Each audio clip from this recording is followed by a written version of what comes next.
And there's so much to be said about this, a fascinating move, but we'll start with you.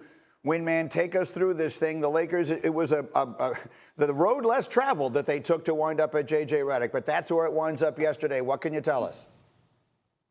This is a high-risk, high-reward type situation. The Lakers here with JJ Redick are really going with a hybrid coach. One of the things you typically see, two types of coaches in the NBA. You see former players who tend to be good with relationships and motivational tactics, and you see sort of the video room route where you see coaches who are specialists in X and O's and in analytics and analysis. JJ is kind of both.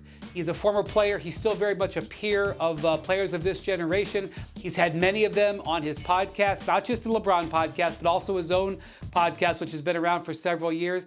But he's also very devoted to analytics, very devoted to analysis. And I think you will see him try to employ both. The challenge, Greeny, he's never coached meaningfully at any level. That's exactly right. Parenthetically, he's a few months younger than LeBron James. So you think he is getting off on a good foot, at least in one way, Alan. Tell everybody why. Yeah, because he has the most important ally in that locker room and on that team, and that is LeBron James. It certainly starts there.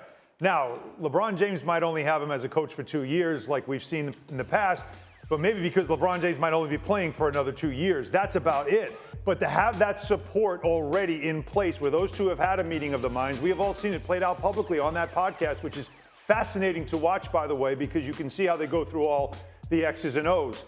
He has that in his locker room. The rest of the locker room will follow suit. And for LeBron James, he won't let him fail. He will not let JJ Redick fail. That's why this, to me, will work. And the coaching staff that JJ will put together will also make sure that he has all the support he needs to be successful. Well, it's interesting when you say about 2 years. Cindy, can we put up a 38 here?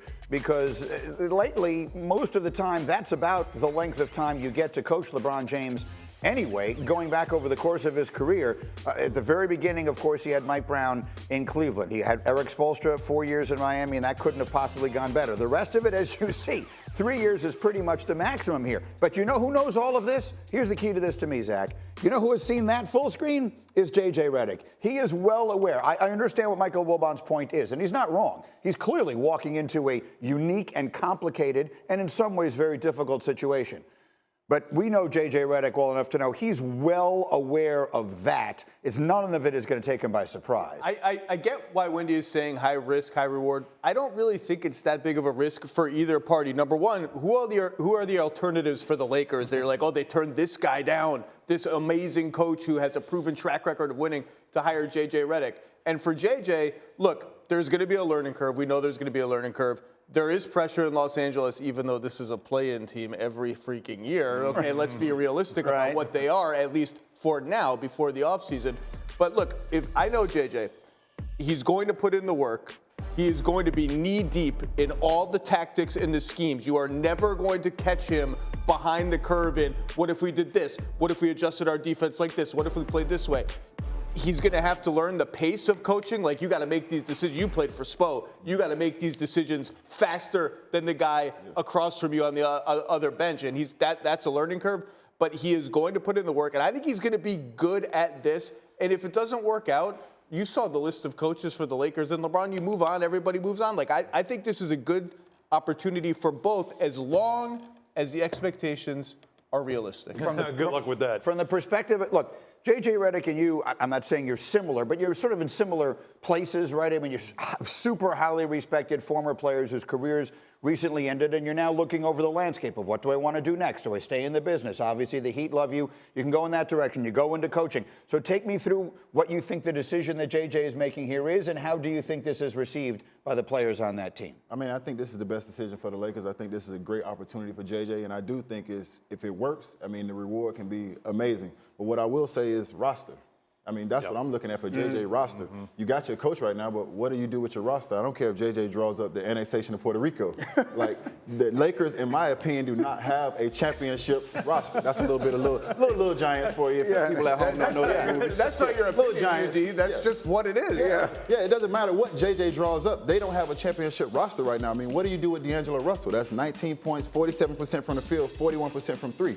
Do you replace that? Do you let him walk? Because he's going to opt out for sure. Now, it's a difference. Lakers. LeBron's opting out, but he ain't going nowhere, people. Now D'Angelo Russell might actually go somewhere. So do you bring him back, or do you take that money and spend it elsewhere? So right now, if I'm JJ, I'm looking at my roster and saying, do we realistically have a championship roster? Well, they have championship expectations for sure. Yes, that's Michael Wilbon's biggest point. Is because what Zach Lowe just said is exactly right. Windy, what's the stat you keep giving me? How many times have they finished higher than 6th? What was the number you keep quoting on this show? This is a rough one. In the last 12 years, they finished in the top 6, which is, the play-in line once. They won the title that year, but one time in 12 years. Where did that come from? I'm not sure where it came from because AD has been thriving. He just had arguably the best season as a Laker. He's accepted the role as being the primary center over the last 2 seasons, and he's absolutely been terrific in that role. He was tremendous defensively last year. I do think there's a question about Anthony Davis's future as a Laker after LeBron leaves, after he retires. What will happen then? But the organization is committed to AD being the team's centerpiece and best player. I'm sure JJ Redick believes that. I know LeBron believes that. So